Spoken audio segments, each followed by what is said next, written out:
warahmatullahi wabarakatuh. Sehat ibu semuanya ya? Alhamdulillah. Sebelumnya kami mengucapkan taqabbalallahu minna wa minkum kepada ibu yang mungkin kami belum bertemu. Minal aidin wal faizin, mohon maaf lahir dan batin. Siyamana wa siyamakum, semoga Allah terima semua puasa kita selama 1 bulan lamanya, dan semoga diterima semua amal ibadahnya dari dulu sampai nanti kelak kita diwafatkan oleh Allah Subhanahu wa ta'ala. Sehat semuanya? Bapak sehat Pak? Bapak Pak? Alhamdulillah. Alhamdulillahirabbil alamin wa bihi nasta'in wa ala umuri dunya waddin wa ala alihi wa sahbihi ajma'in. Rabbi shrah li sadri wa yassir li amri wa hlul 'uqdatam min lisani yafqahu qawli, amma ba'du. Alhamdulillah, yang pertama dan yang paling utama, marilah senantiasa kita panjatkan puja dan puji syukur kita terhadap kehadirat Allah Subhanahu wa ta'ala, yang sehingga pada kesempatan di pagi hari ini, alhamdulillah Allah masih berikan kita kesempatan untuk bisa menunaikan setiap kewajiban kita. Semoga ibu bapak diberikan oleh Allah ganti waktu yang lebih barokah lagi, insya Allah. Karena di samping orang yang di luar sana mereka lebih memilih untuk jogging ya bu ya, orang di sana lebih memilih untuk jalan-jalan pagi, hari Ahad pagi gitu kan. Tapi ibu bapak masih mau meluangkan sebagian waktunya untuk bersilaturahim pada kesempatan di pagi hari ini. Ini adalah suatu anugerah terindah yang Allah pernah berikan kepada seorang hamba, yaitu duduk di taman-taman surganya Allah Subhanahu wa ta'ala. Kedua kalinya salawat teriring salam marilah kita sanjungkan kepada baginda Nabi besar Muhammad sallallahu alaihi wasallam, yang tentu sama-sama kita nantikan syafaatnya di yaumul qiyamah kelak. Ibu, Syawalnya sudah selesai Bu? Alhamdulillah. Sudah. Ada yang belum selesai? Masya Allah, tidak apa-apa.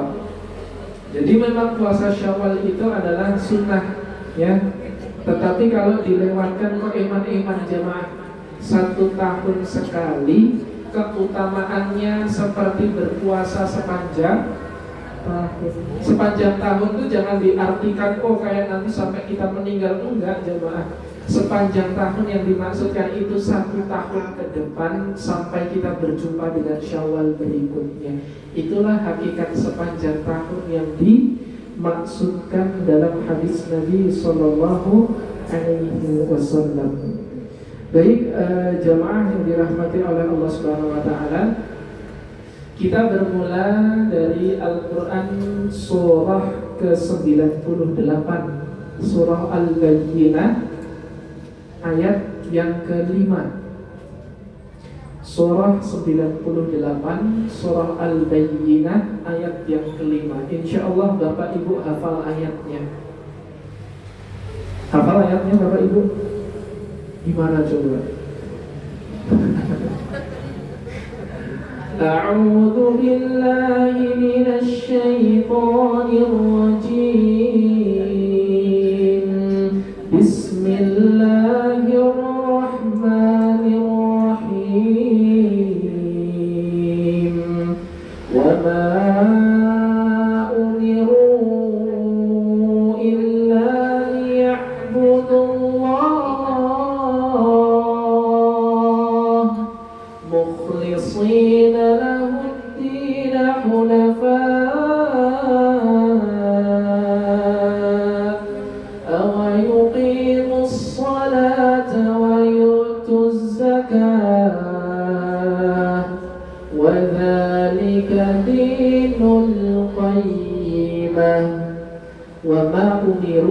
illa liya'budullaha mukhlishina lahud-dina hunafa wa yuqimus salata wa yu'tuz zakata wa dzalika dinul qayyimah. Kita dari dasar yang tadi, judul pada kesempatan kita ini apa jemaah? Apa? Meraih kemuliaan cintanya dengan keikhlasan. Jadi ini adalah dalil untuk ikhlas jemaah. Karena setiap amalan yang kita kerjakan itu tidak akan diterima oleh Allah kecuali dengan 3 hal jemaah. Yang pertama iman, orang itu beriman sama Allah. Karena sebanyak apapun kita melakukan kebaikan, kalau gak dilandasi dengan iman, gak akan diterima sama Allah jemaah. Allah hanya menjadikan amalan itu sebagai amalan kebaikan yang akan dibalaskan di dunia saja jemaah. Contoh, mohon maaf, orang Cina ya dalam berbisnis itu kan luar biasa ya jemaah. Ketika orang Cina berbuat baik sama orang tuanya, berbuat baik sama tetangganya, Allah langsung balas di dunia jemaah. Makanya banyak orang Chinese itu kan dia kan kaya-kaya kan, hartanya melimpah ruah kan. Karena apa? Balasannya langsung di dunia, di akhirat dia dibalas jemaah. Makanya pertama harus dilandasi dengan iman. Ya. Yang kedua, kalau amalan itu pengen diterima sama Allah Subhanahu wa taala, maka kuncinya yang kedua adalah ikhlas. Karena kalau nggak ikhlas, ya udah, berarti nggak akan diterima sama Allah. Melakukan amalan kok hitung-hitungan jemaah, ria kesana kemari, cuma pengen mencari eksistensi, pengen mendapatkan validasi dari orang di luar sana, maka sungguh amalannya gak akan diterima oleh Allah. Kadang yang ikhlas aja gak semua diterima, apalagi yang gak ikhlas. Dan yang ketiga, sesuai dengan tuntunan Nabi jemaah. Jadi kriteria amalan diterima itu ada 3 ini tadi. Yang pertama beriman sama Allah orangnya. Yang kedua ikhlas dalam menunaikan amalan tersebut.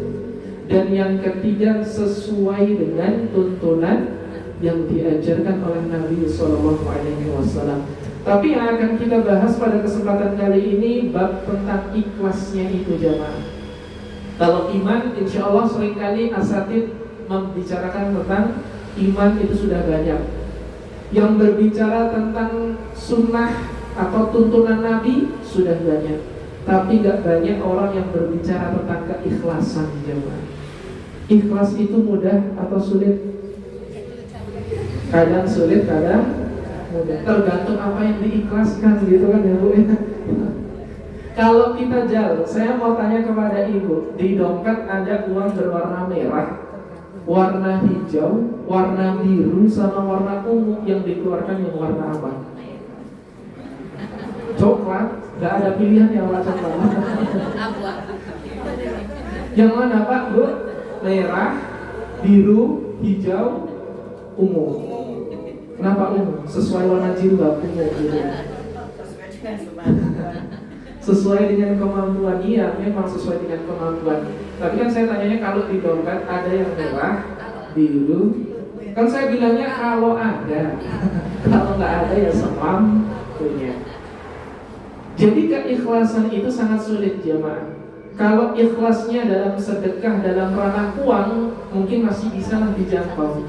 Tapi keikhlasan yang sifatnya musibah, itu belum tentu semua orang bisa untuk menunaikan keikhlasannya jemaah. Ya. Kehilangan uang ikhlas bisa Bu? Pak, bisa Pak kehilangan uang ikhlas bisa nggak? Harus bisa. Ya iya, hilangnya cuma 500 gitu kan. Lah kalau hilangnya 1 juta gimana? Bisa ikhlas enggak? Kadang itu mohon maaf, ada orang yang kehilangan 10 juta aja udah, ya Allah adalah aku berusaha ikhlas. Tapi besok masih diungkit-ungkit jemaah. Ya Allah harusnya 10 juta itu bisa buat ini, bisa buat itu. Harusnya pengennya ikhlas jemaah. Itu belum disebut ikhlas. Karena ciri ikhlas itu ada 3. Ciri ikhlas itu ada 3 jemaah. Dipuji tidak terbang, dicaci tidak tumbang, dikritik tidak kejam-kejam. 3 ini ciri orang ikhlas tuh, ya. Yang pertama, dipuji tidak terbang. Melakukan kebaikan dipuji-puji sama orang, udah, ya. Karena ikhlas itu bukan hanya berarti menerima, bukan jemaah. Kan kebanyakan kita mengatakan ikhlas itu kan cuma menerima kan apa adanya, bukan. Ikhlas itu adalah ridho karena Allah Subhanahu wa ta'ala. Makanya tadi dipuji tidak terbang, dicaci tidak tumbang, dikritik tidak kejam. Makanya kalau ada orang dikritik kok kejam-kejam, berarti ini ciri orang gak ikhlas jemaah. Ada orang dicaci kok dia tumbang, berarti niatnya selama ini itu cuma pengen dapat validasi manusia doang. Karena manusia gak memvalidasi, ini orangnya baik loh, ini orangnya dia dermawan, bijaksana banget. Gak ada orang yang berkomentar seperti itu. Dia dicaci sama orang di luar sana, kamu tuh gimana sih gak pernah sedekah, padahal dia sedekah terus jemaah. Tapi kalau dia kok kayak gitu udah tumbang, udahlah mulai besok aku gak mau sedekah lagi, orang lain aja gak nganggap aku sedekah, berarti apa yang dilakukannya itu masih belum ikhlas jemaah. Makanya tadi kunci dalam ayat ini dikatakan wa ma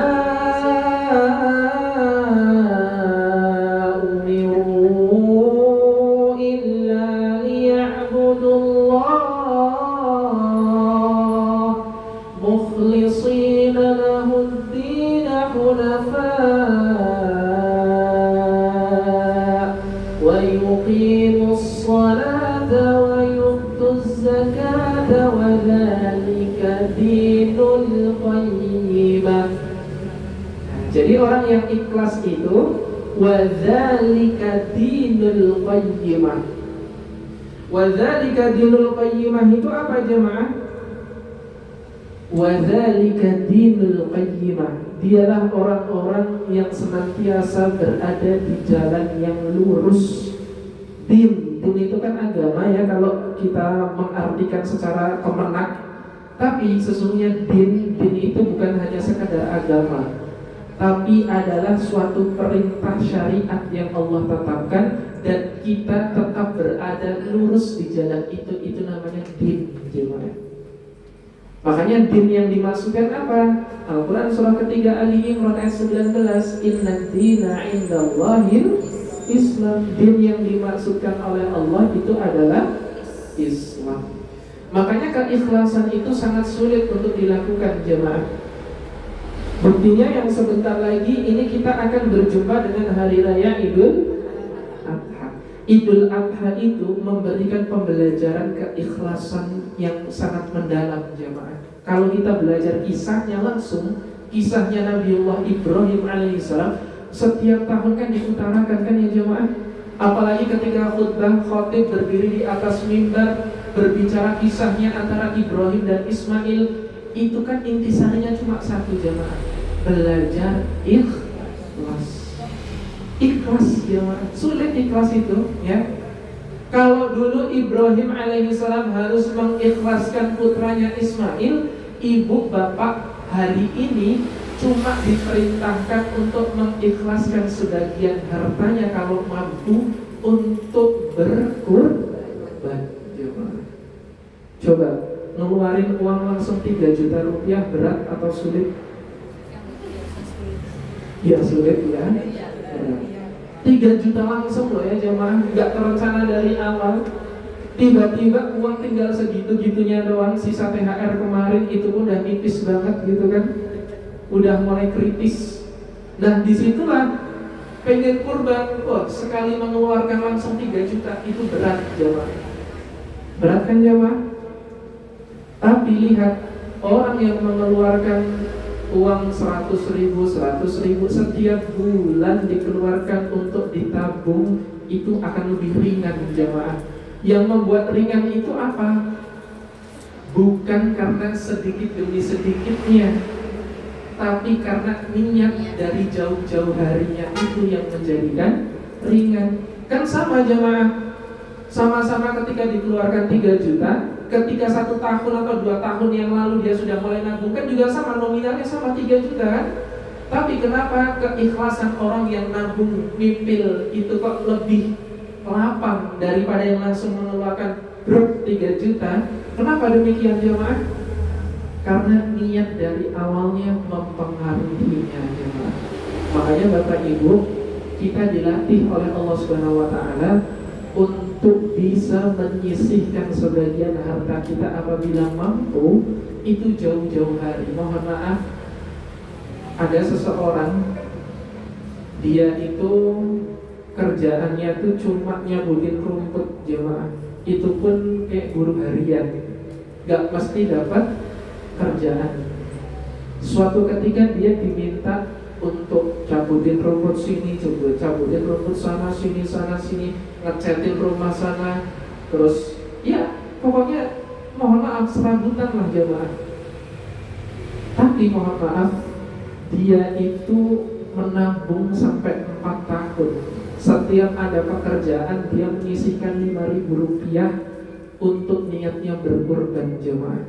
Dan akhirnya terrealisasi 4 tahun dia bisa berkurban. Dengan cara apa? Ngumpulin setiap kali dapat 5.000 disisakan, 5.000 disisakan. Yang ingin saya sampaikan, orang yang seperti itu saja dia bisa berkurban selagi dia ada kemampuan. Adanya kemampuan itu karena adanya kemauan jemaah. Ya, kalau nggak ada kemauan, nggak mungkin dimampukan. Coba, banyak orang yang uangnya bergelimang tapi dia nggak mau untuk berkurban kan? Nggak mau. Tapi banyak orang yang punya kemauan yang tinggi dan itu memotivasi dirinya untuk memantik kemampuannya itu. Akhirnya semampunya 5.000 dikumpulkan. Akhirnya selama 4 tahun dia bisa berkurban. Dan lihat jamaah, orang kalau berkurban yang sekali mengeluarkan 3 juta dan orang yang sudah nabung jauh-jauh hari dan dia bisa mencapai itu, perasaannya berbeda jemaah. Ya, coba ibu naik umroh, itu dinaikkan umroh sama orang lain, sama nabung sendiri 5 tahun, kira-kira lebih berasa yang mana bu? Nabung sendiri. Berasa yang mana pak? Nabung sendiri. Makanya niat dari awal itulah yang Allah lihat. Keikhlasan itu akan dimunculkan apabila sudah mulai latihan dari awal jamaah. Oh ringan ya, mulai ikhlas, mulai niat bismillah. Akhirnya ketika tercapai, dia pun lebih lapang dadanya, lebih lapang hatinya. Kenapa demikian? Karena apapun yang ada di dunia ini hakikatnya milik Allah, diserahkan semuanya kepada Allah Subhanahu wa ta'ala. Itulah hakikat pertemuan kita kesempatan kali ini. Kita akan lebih banyak belajar pada kisah jamaah, terutama kisahnya Nabiullah Ibrahim alaihissalam. Jadi Ibrahim itu punya berapa orang istri Bapak Ibu? Berapa? Yang kita tahu cuma 2. Padahal Ibrahim punya 4. Ya. Yang pertama, istri pertamanya namanya Sarah, punya anak namanya Ishak, bukan Ismail ya, jangan kebalik ya. Istri keduanya namanya Hajar, punya anak namanya Ismail. Kan kita taunya cuma ini kan. Yang 2 kita jarang terekspos. Siapakah keduanya ini? Yang ketiga istrinya namanya Qanturah. Qanturah ini dia punya 6 orang anak jemaah. Ada Madian, Zamran, Suraj, Yukshan, Naskun, ya. Dan yang ke-6 tidak disebutkan dalam kitab, karena ini nanti ada di dalam suatu kitab. Sejarah Nabi Ibrahim sampai ke kurban itu ada kisahnya semua jemaah, ada nanti kitab, ya, yang membahas spesifik tentang pembahasan itu. Dan istri keempatnya namanya Hajun. Hajun. Ada Bu Hajun di sini? Gimana Pak? Yang keempat Hajun. Hajun itu punya 5 orang anak.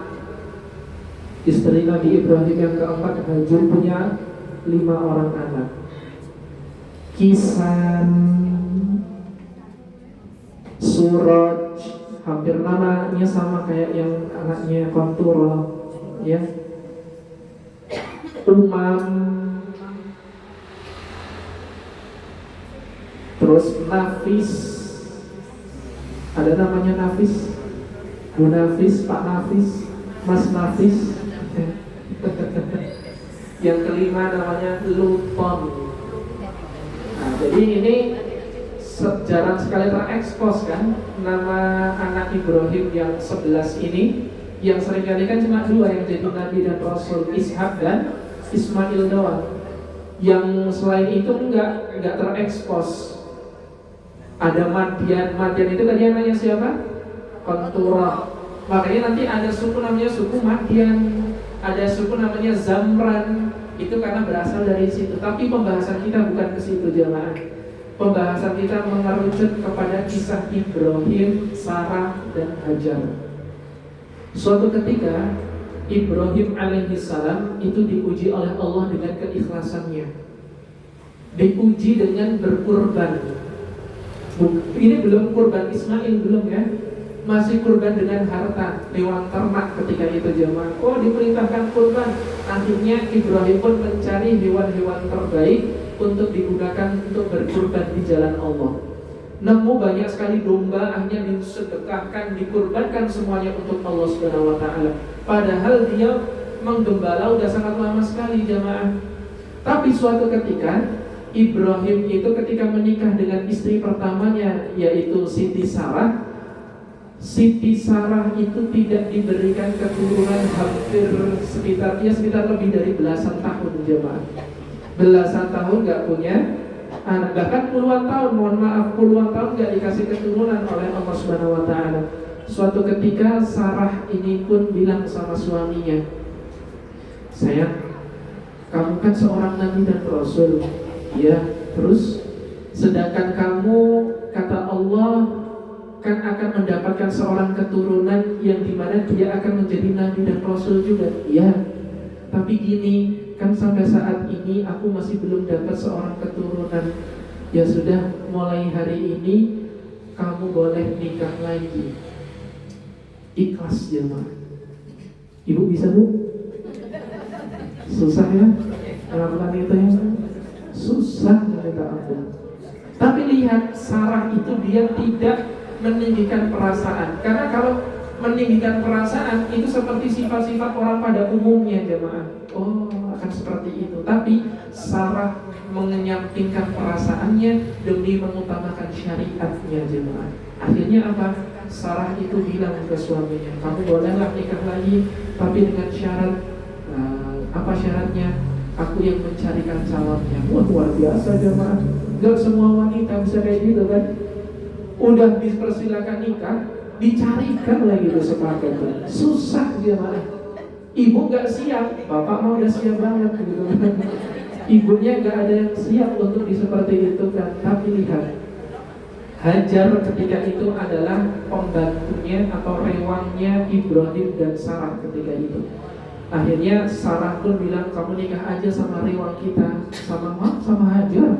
"Iya, sama Hajar. Saya lihat perilaku Hajar kok baik sekali, solehah sekali. Silakan kamu nikah saja dengan Hajar. Aku insya Allah ridho dan ikhlas kepada Allah Subhanahu wa taala. Aku serahkan semua urusannya kepada Allah Subhanahu wa taala." Akhirnya ketika inilah yang menjadi dasar Al-Quran surah Ghafir jamaah. "Wa ufawwidu amri ilallah." Dan aku serahkan semua urusanku hanya kepada Allah Subhanahu wa ta'ala. Karena kalau menyerahkan urusan kepada manusia gak bisa menyelesaikan jamaah. Manusia itu justru memperkeruh terkadang suasana itu. Tapi serahkanlah kepada Allah yang dia mampu untuk menyelesaikan semua urusan kita. Makanya kita serahkan kepada Allah. Sarah menyerahkan semua urusannya kepada Allah. Akhirnya menikah Ibrahim dengan Hajar. Baru menikah beberapa tahun langsung diberikan ke seorang keturunan yang dinamai Nabi Ishak atau Ismail. Kalau Hajar itu Ismail, ya. Dikasih seorang keturunan namanya Ismail. Akhirnya apa jemaah? Ibrahim, Hajar, dan Ismail itu pun mereka sangat bahagia. Di situ muncul kecemburuan seorang Sarah, jemaah. Sarah mulai cemburu karena apa? Iblis mulai menghasut terus, jemaah. Dihasut terus, nggak pakai jemaah. Dihasut terus, dihasut terus itu Hajar, Sarah sampai benar-benar biar memiliki rasa kebencian kepada Hajar itu. Akhirnya Sarah yang sudah mulai memunculkan sifat-sifat yang kurang mengenakan, Ibrahim yang melihat kejadian itu pun bilang sama Sarah, kamu kok udah gak kayak biasanya sih? Enggak, itu silakan kamu lanjutkan kebahagiaanmu. Kalau bahasa kita ya jemaah, aku udah ikhlas, silakan kamu jalankan aja rumah tangga kamu yang sekarang. Ternyata Ibrahim paham, kamu cemburu maksudnya, gitu kan? Tapi lihat jemaah, Ibrahim berusaha untuk menghibur Sarah. Bukannya dulu kamu yang memerintahkan aku buat nikah lagi? Bukankah kamu yang bilang katanya kalau aku nikah sama Hajar insya Allah dapat seorang keturunan? Kan kamu sendiri yang memilih kan. Kenapa kamu sekarang kayak gini? Kalau bahasa kita kan. Akhirnya Sarah pun bilang, iya memang, tapi sungguh bukan ini yang aku inginkan. Aku hanya menginginkan kamu itu mendapatkan seorang keturunan agar dapat melanjutkan perjuangan risalah dakwahmu, bukan untuk mendapatkan yang seperti ini gitu. Karena akan dipengaruhi iblis jemaah. Akhirnya Ibrahim pun bilang sama Sarah, kamu taubat sama Allah, minta ampun sama Allah, itu tuh tipu daya setan, kamu jangan ikuti. Akhirnya disitulah perintah Allah untuk memerintahkan Ibrahim untuk mengasingkan Hajar dan Ismail. Bayangkan jemaah, bayi masih kecil, masih bayi merah, masih orok, disuruh ditinggal sama Allah. Ibrahim suruh tinggalin di tengah gurun pasir, karena ada suatu hikmah yang akan diberikan di dalamnya. Akhirnya apa? Hajar dan Ismail pun dibawalah kepada gurun pasir yang kita sebut sekarang adalah pelataran Masjidil Haram sekarang. Di sana mereka diasingkan, di sana nggak ada tumbuhan, gersang, nggak ada air sama sekali. Makanya ketika itu Ibrahim meninggalkan Hajar dan Ismail, ini adalah perintah Allah. Ya sudah, kalau itu memang perintah Allah, hasbi Allah, hasbi Allah. Inilah asal muasal kalimat hasbunallah wa ni'mal wakil. Hasbi Allah, hasbi Allah. Aku hanya berlindung kepada Allah Subhanahu wa ta'ala. Karena kalau Allah sudah melindungi, Allah itu akan memelihara hamba-hambanya. Tidak mungkin Allah mencintai seorang hamba itu ditelantarkan begitu saja, dicuekin gitu aja. Enggak, Allah sendiri akan memelihara. Dan disitulah mulai adanya syariat ibadah haji, kan ya? Syariat ibadah umrah, di mana usaha seorang Hajar ketika itu lari ke sana kemari, ya, sa'i, Safa, Marwah 7 kali. Dari bukit yang satu ke bukit yang lain, lari-lari ke sana kemari, bayinya diletakkan di antara keduanya itu. Jemaah, loh, ini kok nggak ada air, dicari ke sana, dicari ke sini, nggak ada air. Dia berusaha tetap ikhlas, jemaah. Ikhlas, ditinggal sama suaminya Ibrahim. Kan kalau orang zaman sekarang gitu, ya Allah, kenapa harus aku sih yang ditelantarin kayak gini, ya Allah? Kenapa nggak orang lain aja? Kan kalau orang zaman sekarang pasti kan kayak gitu. Tapi lihat perjuangan keluarga Ibrahim dalam mengikhlaskan sesuatu itu luar biasa. Akhirnya hikmahnya apa? Muncullah air Zam-Zam kan pada waktu itu kan. Inilah yang menjadi dasar kita. Oh, ternyata dengan keikhlasan itu memunculkan suatu keajaiban. Bahkan gak selesai sampai di situ, jamaah, keikhlasan diuji. Bahkan sampai suatu ketika Sarah itu kan kisahnya dapat seorang keturunan ketika Ismail udah usia 16 tahun, jamaah. Jadi Ismail itu udah usianya 16 tahun ketika itu. Ibrahim usianya udah 120 tahun. Sedangkan Sarah usianya udah 90 tahun. Tuh, lama jemaah, gak dikasih keturunan sama Allah. Tapi sejak usia 120 tahun dan 90 tahun Sarah itu, kemudian Allah menganugerahkan seorang keturunan kepadanya. Kisahnya ada dalam Al-Quran surah 51, surah Al-Zariyat ayat 25 sampai 33, jemaah. Nanti ibu bisa baca tuh ya. Saya seringkali mengisahkan kisah ini, ibu mungkin pernah dengar kisahnya yang Ibrahim didatangi tamu-tamu di malam hari itu kan. Pernah dengar kan kisahnya kan? Saya pun pernah kisahkan itu. Datang suatu utusan Allah untuk memberi kabar, kamu akan dikasih seorang keturunan. Bayangkan, Ibrahim 120 tahun, sedangkan Sarah usianya berapa?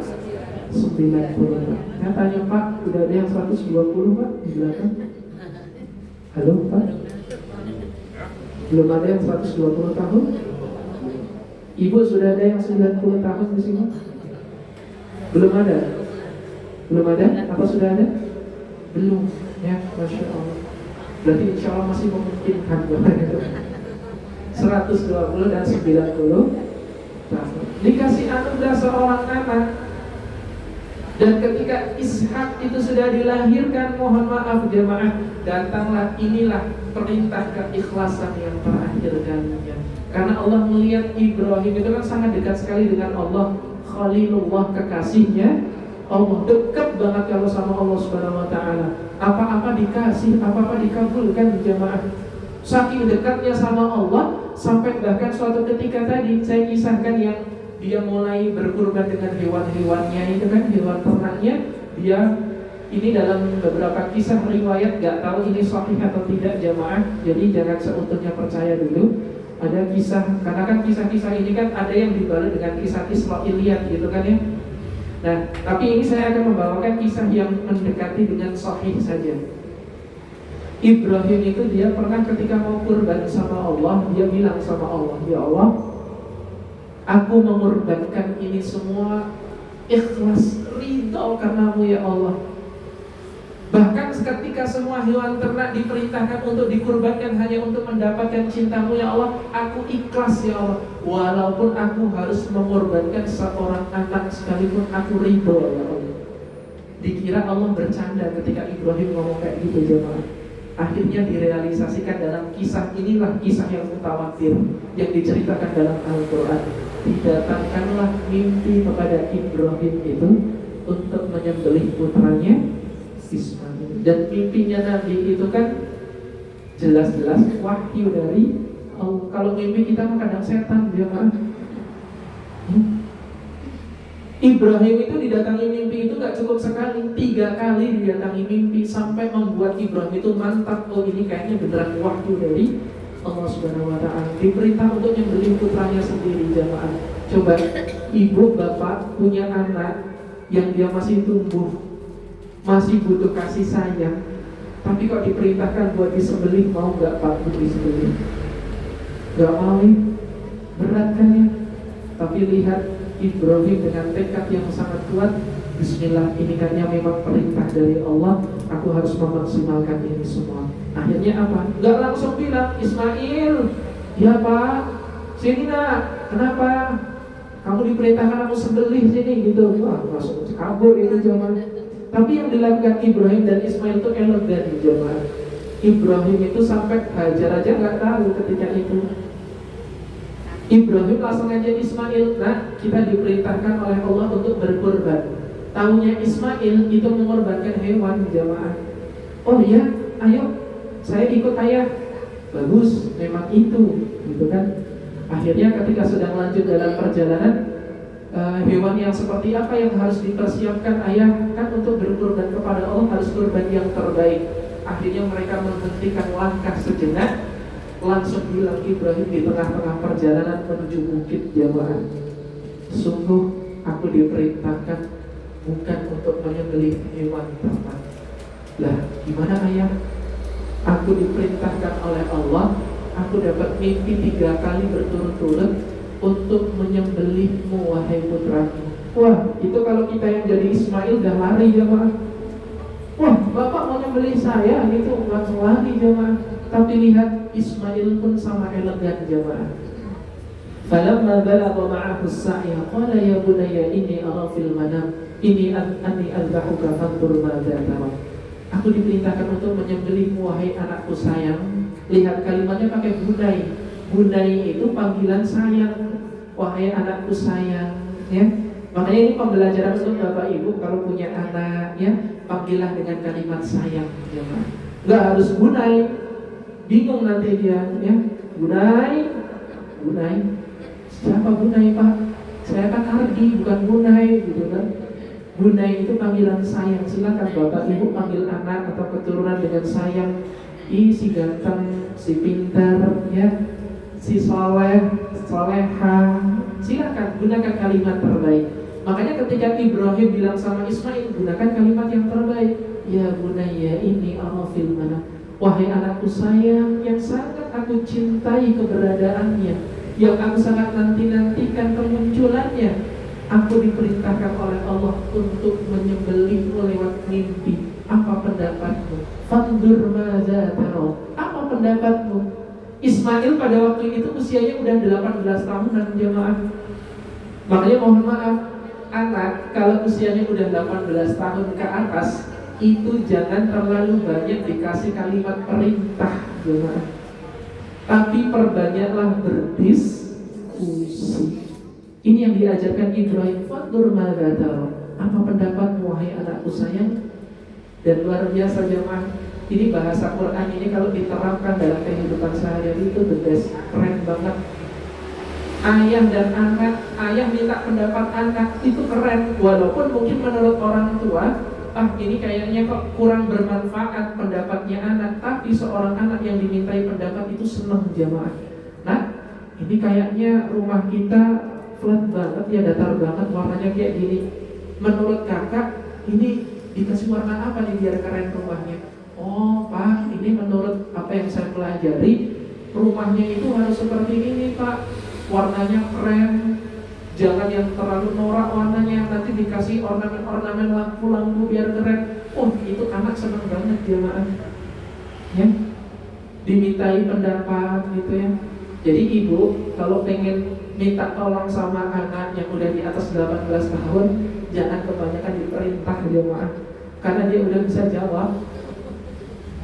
Nah, ke masjid subuhan, wah bapak aja gak ke masjid. Nah itu kalau cuci piring kerannya jangan dimonjorin terus gitu ya. Ibu aja kalau nyuci piring aja kayak gitu. Jawab jemaah, udah bisa jawab. Makanya kalau sudah di usia itu, Al-Quran mengajarkan perbanyaklah diskusi kepadanya. Makanya kan mahasiswi itu kan usia-usia segitu kan, mereka lagi kritis-kritisnya untuk berpikir kan, menuangkan argumen mereka kan. Karena apa? Inilah yang diajarkan Al-Quran jemaah. Usia sekian perbanyaklah untuk diskusi. Kak, iya pak, kenapa? Bapak kok kayaknya kok pegel banget ya, capek-capek. Menurut kakak gimana? Itu mah harus dipijat. Oh ya udah, tolong dong gitu. Jadi cara nyuruhnya itu elegan jamaah dengan cara berdiskusi. Nah, kita kembali kepada topik yang tadi. Ya bunayya inni ara fil manami anni adzahuka fandur madza tara. Menurut kakak, menurut adik, menurut kamu Ismail sayang, gimana pendapatnya? Apa kata Ismail alaihissalam jamaah? Qala ya abati fa'al ma tu'mar satajiduni insya'allahu minas sabirin. Kata Ismail dengan kelembutan hati dan tutur katanya mengatakan, wahai ayahku sayang yang aku cintai, kalau itu memang perintah Allah, silakan lakukan sekarang juga gak apa-apa. Insya Allah ananda ikhlas wahai ayahku. Insya Allah kamu akan menjumpai aku dalam kondisi sebagai orang-orang yang bersabar. Jangan tuh bayangkan keikhlasan ayahnya mengikhlaskan anaknya, anaknya mengikhlaskan semua apa yang telah dimilikinya hanya untuk mendapatkan cintanya Allah melalui perintah yang dibawa orang tuanya. Coba banyak sekali pembelajaran. Ketika ayah menyebut ya bunai, wahai anakku sayang yang aku cintai, feedback orang tua itu anaknya pun sama, memanggil orang tua, qala ya abati fa'al ma tu'mar. Abah kan kalau orang yang awam mengiranya itu bahasa Sunda, namanya abah gitu kan. Enggak, padahal itu bahasa Arab penyebutan seorang ayah dengan kalimat yang paling tinggi itu abah. Beda dengan abi. Kalau abi itu cuma panggilan hormat, abi, ya itu hormat. Ada juga dalam bahasa Arab buya, ya, hamka, buya hamka. Buya itu penyebutan panggilan sayang jemaah. Hamka memang bukan ayah kita, tapi karena kita sayang kepada ilmunya, makanya disebut Buya Hamka. Ya, makanya Abi panggilan hormat, Buya panggilan sayang. Kalau ingin menggabungkan keduanya, jadinya Abah. Ya, Abah itu panggilan hormat dan sayang. Nanti ibu pulang dari sini langsung panggil Abah gitu kan, bingung nanti suami, Abah, siapa Abah? Ya, silakan jemaah. Jadi ketika orang tua memberikan kasih sayang kepada anaknya, ternyata Ismailnya pun memberikan feedback kasih sayang kepada orang tua. Bahkan di akhir-akhir masa ketika mau disembelih jemaah, Ismail sampai masih bilang kepada Ibrahim alaihissalam, ayah, aku sangat mencintai ayah. Tolong ayah, tutuplah kepalaku sehingga hilanglah rasa tidak tegaanmu dalam menyembelihku, wahai ayahku. Bayangkan mau disembelih masih memperhatikan ayahnya jemaah. Ayah, silakan ikatlah kedua tangan dan kakiku agar aku tidak meronta-ronta kesakitan ketika engkau menyembelihku. Ayah, tajamkan pisaumu ayah agar kamu mudah dalam menyembelihku, wahai ayah. Dan terakhir jemaah, dilepas bajunya Ismail, ayah tolong berikan baju ini kepada ibuku, karena sungguh aku sangat mencintai ibuku. Karena Hajar kan gak tahu tadi mau disembelih itu Ismail jemaah. Ya, luar biasa, mau disembelih masih mau menyayangi orang tuanya, seolah-olah ini lagi memberikan pembelajaran parenting jemaah. Sejahat-jahatnya orang tua kepada seorang anak itu tetap harus menyayangi kedua orang tua. Wah, orang tua bentak-bentak terus di rumah, tengkar terus kayak Tom and Jerry di rumah gitu kan, berantem terus, bentak-bentak, suka dengan nada yang tinggi, bangunin anak buat sholat subuh kerasnya luar biasa. Subuhan enggak, kerasnya minta ampun jemaah. Tapi itu kan kebaikan, ya. Walaupun orang tua kayak mau ngebunuh, mau apa, tetap berbuatlah yang baik kepada orang tua. Inilah yang ditampilkan Ismail ketika dia mau disembelih oleh ayahnya. Ternyata ajaibnya jemaah, ketika mau disembelih pisaunya ketul jemaah, tumpul. Sekali tumpul, diasah lagi sampai tajam, mau disembelih lagi tumpul lagi jemaah. Karena ternyata Allah sudah mengharamkan pisau itu untuk melukai Ismail jemaah. Mau dibuat sembelih lagi udah tajam banget, udah dicoba tuh. Kalau kita kan zaman sekarang pakai kertas itu ya, gitu ya. Oh, ini pisaunya tajam banget. Tapi ketika mau buat motong, ketul lagi, tumpul lagi itu pisau. Akhirnya turunlah ayat Al-Quran surah As-Saffat itu kan dari ayat 102 sampai 112. Kelanjutan ayatnya mengatakan, Ibrahim, kamu telah membenarkan mimpi itu. Maka ketika Allah sedang berfirman itu jemaah, sebelum Ibrahim mengedipkan mata, sudah digantikan dengan hewan sesembelihan. Coba bayangkan sebelum mengedipkan mata, berarti kan cepat banget jemaah. Tuh, ibu langsung praktek, gitu kan. Wah, ternyata cepat banget ya ketik ya. Langsung udah muncul tuh, langsung udah ganti tuh. Saking cepatnya kuasa Allah Subhanahu wa ta'ala. Makanya jamaah, terkadang keajaiban itu munculnya di ujung.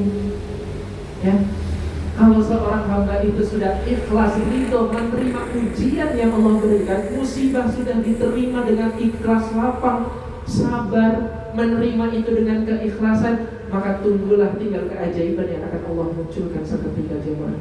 Karena gak mungkin keajaiban itu dimunculkan di awal, gak mungkin. Namanya juga ajaib, ya. Kalau muncul di awal berarti bukan ajaib.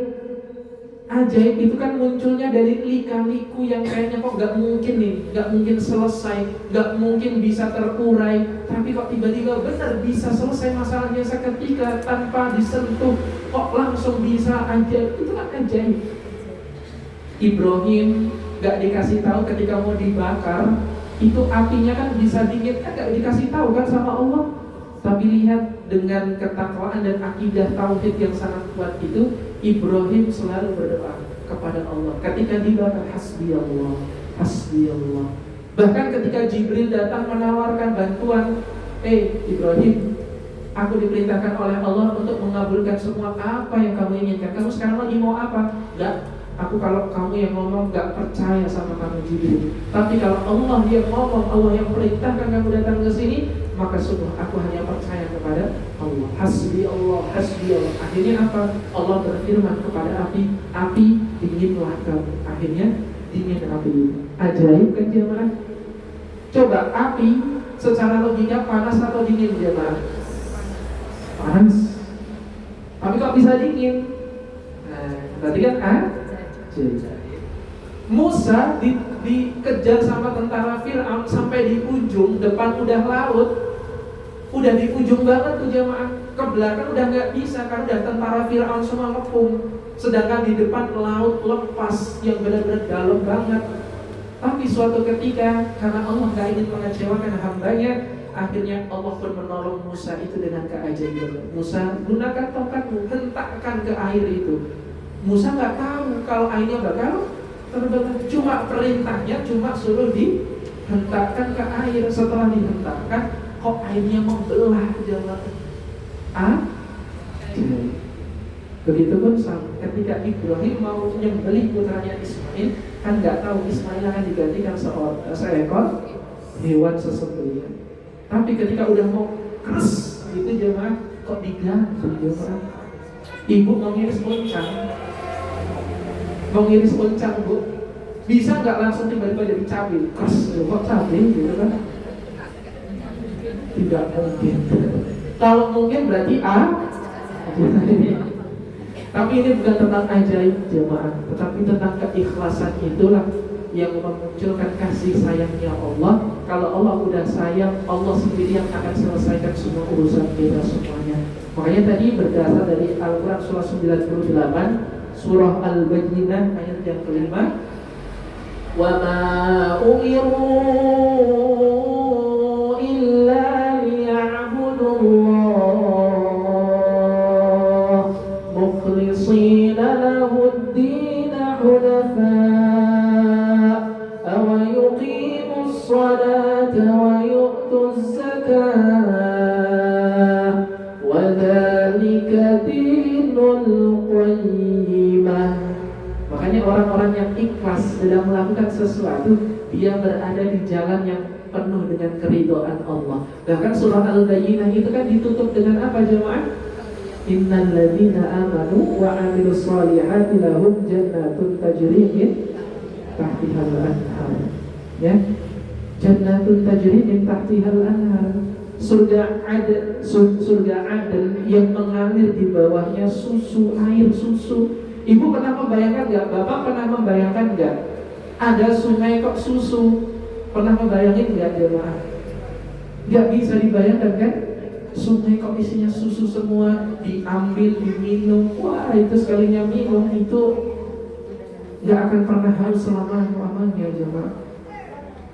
Makanya itu keren banget orang yang dia ikhlas, bisa ikhlas. Maka Allah pun akhirnya itu akan memberikan surga yang seluasnya langit dan bumi, yang dimana ada air yang mengalir di bawahnya sungai-sungai. Dan sungainya pun bukan sungai biasa, tapi sungai susu. Disebutkan dalam Al-Quran surah Muhammad jemaah, ya, disebutkan dalam surah Muhammad, airnya itu air susu dan air khamar yang tidak payau. Kan kalau air payau itu kan anyep kan jemaah. Lah itu enggak anyep sama sekali. Perpaduan antara susu dan khamar, tapi tidak memabukkan khamarnya. Perpaduan antara khamar dan susu. Wah, kalau di Wonosobo jadinya soda gembira jemaahnya. Minuman susu tapi ada sodanya gitu kan. Tapi itu bukan cuma soda, tapi khamar jemaah. Khamar yang dulu diharamkan ketika di dunia, tapi berhasil dihalalkan oleh Allah di akhirat untuk hadiah orang-orang yang menghindari sesuatu yang haram dan selalu menjaga kehalalan dari setiap apa yang masuk ke dalam dirinya itu. Guru saya itu pernah nasihatin saya jemaah, Kamu tuh kalau pengen hidupnya tenang, bahagia, sukses dunia akhirat, udah kuncinya cuma satu, apa jemaah? Memastikan setiap makanan yang kita konsumsi semuanya halal. Udah itu doang.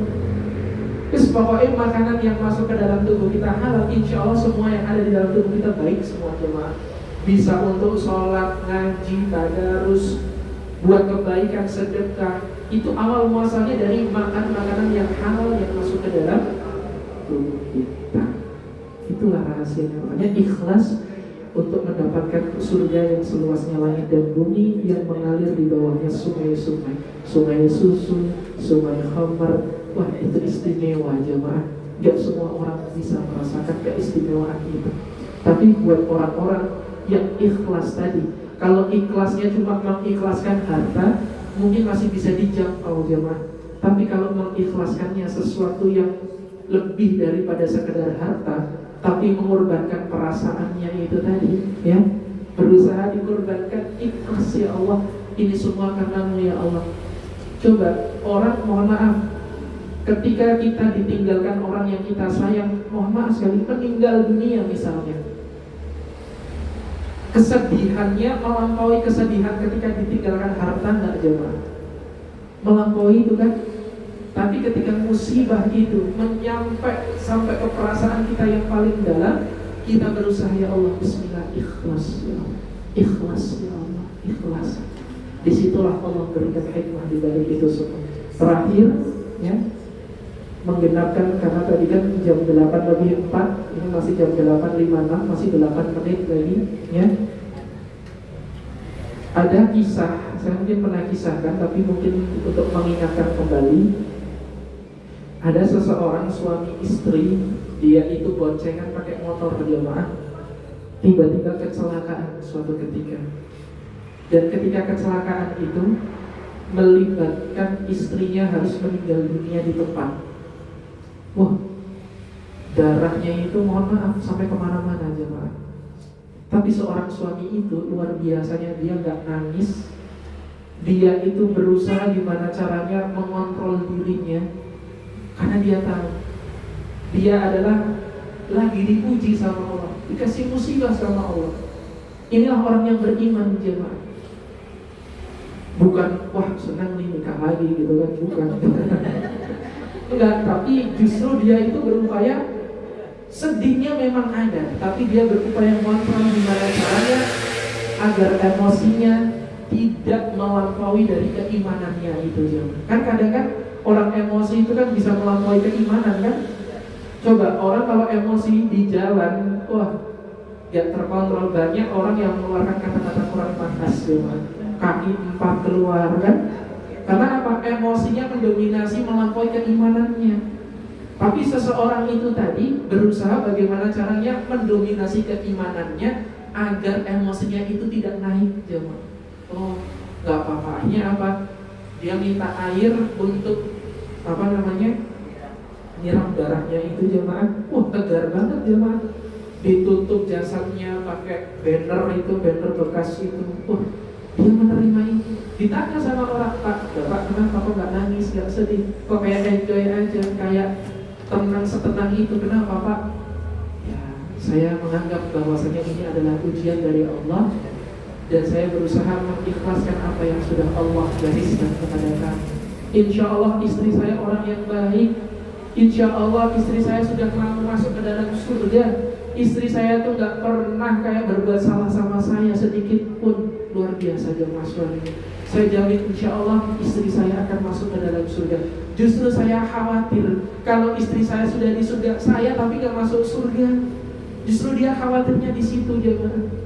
Makanya ternyata lagi-lagi ikhlas inilah yang memberikan kekuatan dalam keimanan itu, sehingga mengantarkan dia untuk mendapatkan surga yang luar biasa, surga yang di bawahnya mengalir sungai-sungai, dan surganya dah nggak kebayang, sungai susu jemaah itu, tinggal nyidup airnya ya. Kalau di Wonosobo itu kan airnya beraneka ragam ya Bu ya.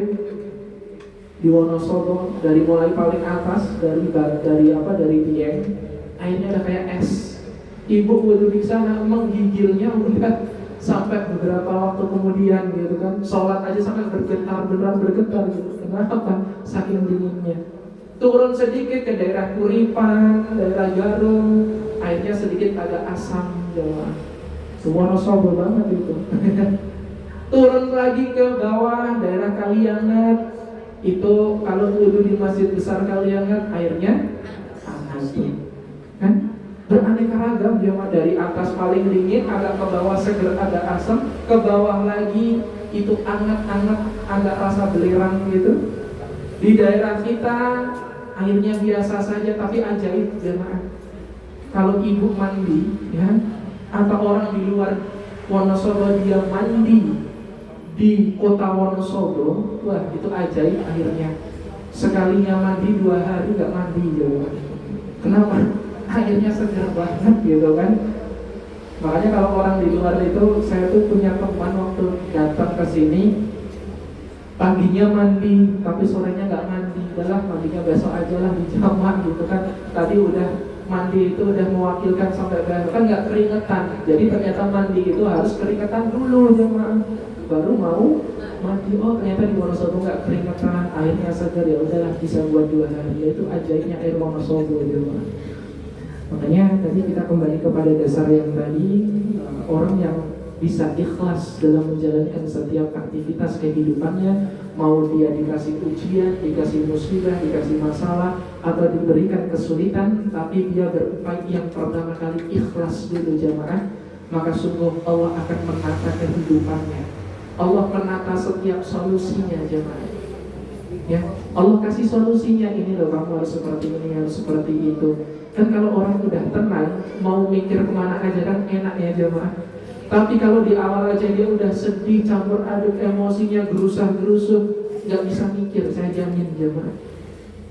Makanya kan wa may yattaqillaha yaj'al lahu makhraja. Cukup takwa dulu aja, nanti Allah yang selesaikan, kasih jalan keluarnya. Dan ketika Allah udah kasih jalan keluar, wa yarzuqhum min haitsu la yahtasib. Gak cuma jalan keluarnya, satu paket dikasih rezeki yang tak terduga dari mana asalnya. Oh terkadang mohon maaf, saya sih ini gak cocokologi ya jemaah. Biasanya orang yang baru meninggal, tiba-tiba ada saudara kita yang punya anak lagi, ya pasti selalu seperti itu. Kenapa? Karena ini Allah ingin menunjukkan, inilah aku akan karuniakan kepadamu untuk mengobati sedihmu. Aku berikan ini, ada satu penggantinya, kadang anak, kadang cucu, ya, kadang ponakan. Untuk apa? Meramaikan kembali sebagaimana Allah sudah mencabut nenek moyangnya, kakek moyangnya. Allah hibur dengan jalan itu. Mungkin itu jawaban yang dapat kami sampaikan. Nggak ada yang ditanyakan? Bukan ada yang ditanyakan ya, nggak ada yang ditanyakan. Ada atau tidak ibu, bapak? Cukup? Nggak ada? Masya Allah. Sudah sarapan belum bu? Belum. Ya, sudah. Berarti sudah cukup? Sudah cukup atau sudah lapar? Baik, kami mengucapkan sekali lagi kepada Bapak Ibu yang kami hormati, kami mengucapkan taqabbalallahu minna wa minkum minal aidin wal faizin siyamana wa siyamakum. Mohon maaf lahir dan batin bila mana banyak kekurangan, tutur kata, sikap, perilaku kami yang kurang berkenan di hati. Semoga Bapak Ibu diberikan kemuliaan dalam hidup. Semoga Bapak Ibu diberikan kelapangan rezeki oleh Allah yang penuh dengan barokah, usia yang panjang sampai bisa bertemu dengan Ramadan tahun berikutnya, dan semoga bisa diberikan kesehatan selalu oleh Allah Subhanahu wa Ta'ala. Dan yang paling utama, semoga yang belum pernah haji bisa pergi berangkat haji, yang sudah pernah haji bisa kembali lagi ke tanah suci, dan semoga yang belum mampu untuk melakukan keduanya, Allah mampukan untuk berkorban di tahun ini. Astaghfirullahaladzim. Allahumma salli ala Muhammad wa ala ali Muhammad. Allahumma ighfir lana wa liwalidina warhamhum kama rabbawna shighara. Allahumma inna nas'aluka salamatan fid din wa afiyatan fil jasad wa ziyadatan fil ilmi wa barakatan fil rizqi wa tawbatan qabla al-maut wa rahmatan 'inda al-maut wa maghfiratan ba'da al-maut. Allahumma hawwin 'alaina fi sakaratil maut wa najatan min an-nar wa afina al-hisab. Rabbana atina fid dunya hasanah wa fil akhirati hasanah wa qina adzabannar. Walhamdulillahi rabbil alamin. Billahi hidayah wa bitaufiq fastabiqul khairat. Wassalamu alaikum warahmatullahi wabarakatuh. Masya Allah,